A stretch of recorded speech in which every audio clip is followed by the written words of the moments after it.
On va créer notre première automatisation pour rendre notre email marketing plus efficace avec Mailer Literary. Pour ça, on va dans Automatisation. Créer votre première automatisation.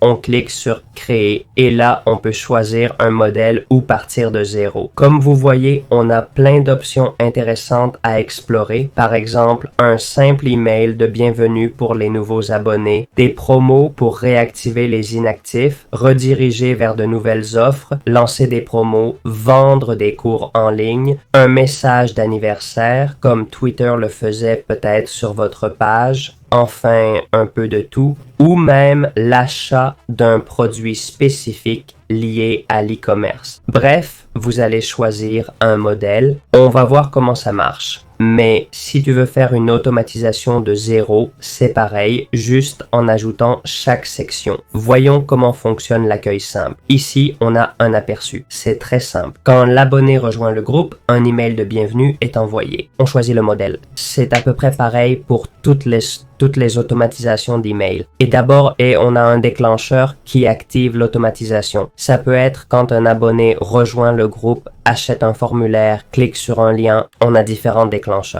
Ici, on choisit le groupe cible pour cette automatisation. J'ai choisi un test. On peut exclure des groupes et ajouter d'autres déclencheurs si besoin. Pour la même fonction, on doit créer divers déclencheurs, notamment pour les automatisations d'email et d'e-commerce. Dans la section intégration, on connecte notre boutique. Pour plus d'infos sur les intégrations, consultez notre vidéo dédiée. On sélectionne la boutique ici. Sans e-commerce, je n'ai pas d'éléments. On choisit le déclencheur du workflow et l'action. C'est similaire en changeant le déclencheur. Une fois configuré, on sauvegarde. Si le profil est complet, c'est prêt. L'automatisation est créée. Désormais, chaque nouvel abonné à la newsletter recevra un email de bienvenue automatiquement.